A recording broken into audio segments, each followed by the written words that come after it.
Turning to some other trending international news, Hamas and Hezbollah officials say a top Hamas official has been killed in an explosion in Lebanon.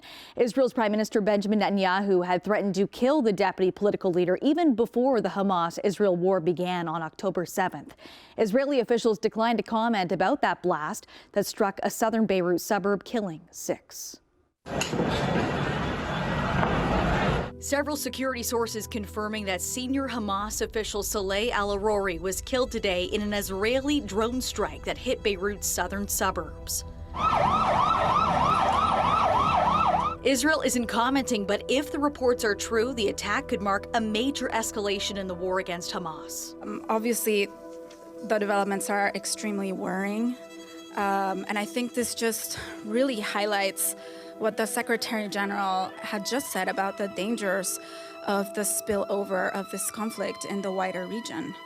Well, we don't have all the details, and we don't have all the facts yet.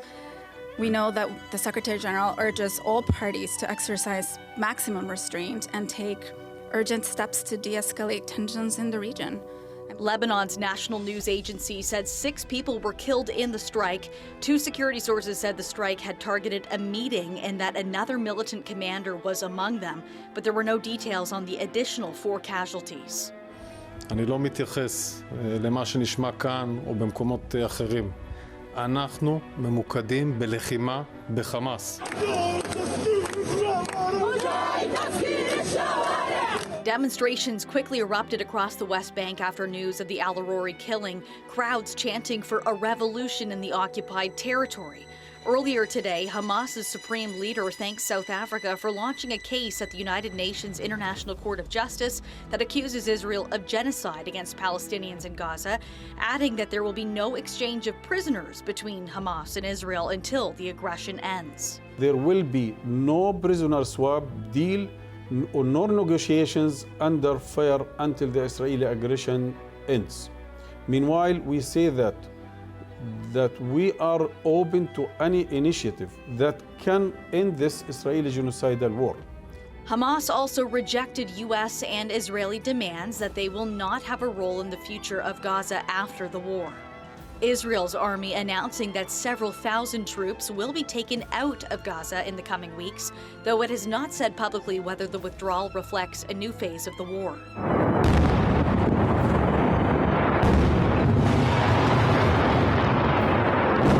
Still, fierce fighting was ongoing today in central and southern Gaza.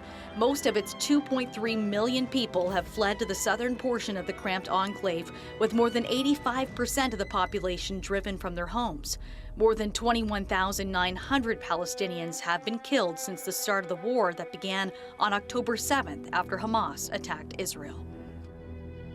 For more, we're joined by Jane Bolden, a fellow at the Center for International and Defense Policy at Queen's University and a professor at the Royal Military College in Kingston. Jane, first of all, what are the implications of an Israeli strike in Lebanon, Hamas leader or not? So there's 2 ways to look at this. The first one is the implication relating to state sovereignty. One of the reasons we haven't seen Israel formally declaring responsibility for this is precisely because it doesn't want it to be seen as a violation of Lebanon's sovereignty. It doesn't want it to be seen as an attack against Lebanon. That's why they're also using the phrase surgical strike.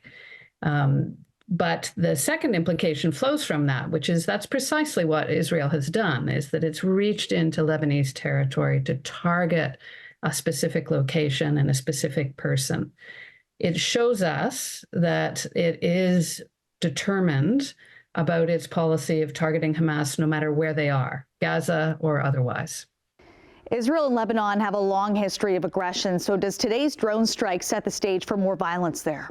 I think it's likely. The question is what form that violence will take and how serious what level of violence we'll see as a result.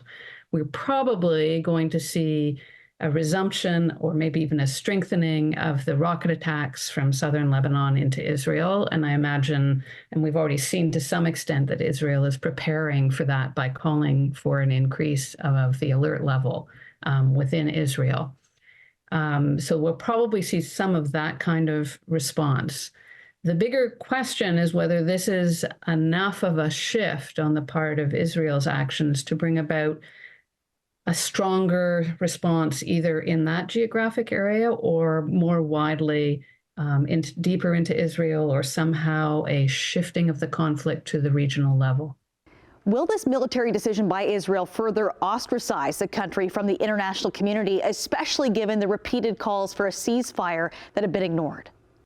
Probably it won't change views dramatically. Partly that's because it is outside of Gaza and will be seen, I think, as a separate kind of action from continuing the war within Gaza. And it won't be associated with the high level of civilian casualties in Gaza and the nature of the conflict that is occurring there. So it's likely that factor likely entered into Israeli thinking about whether to do this. How will Al-Arouri's assassination impact the Hamas command structure? That's a good question. The Hamas command structure is a little bit amorphous. It's hard to know exactly sometimes who's in charge at which geographic location. So it's a difficult question. But it will have an impact. This is somebody who was a significant player at a pretty high level in Hamas. So even though it's outside of Gaza, and so not affecting directly the Hamas leadership within Gaza, it will likely lead to some kinds of shifting around within Hamas leadership. Somebody will have to step up to take that role. One of the gaps that emerges as a result of this is the relationship with Hezbollah, the group in Lebanon that's leading the rocket attacks, for example, against Israel. And so there'll be some adjustment, but it's not a death blow to the organization or to the command structure as a whole. Thank you so much for joining us on Trending Now Tonight, Jane. Thanks for having me. It's always a pleasure.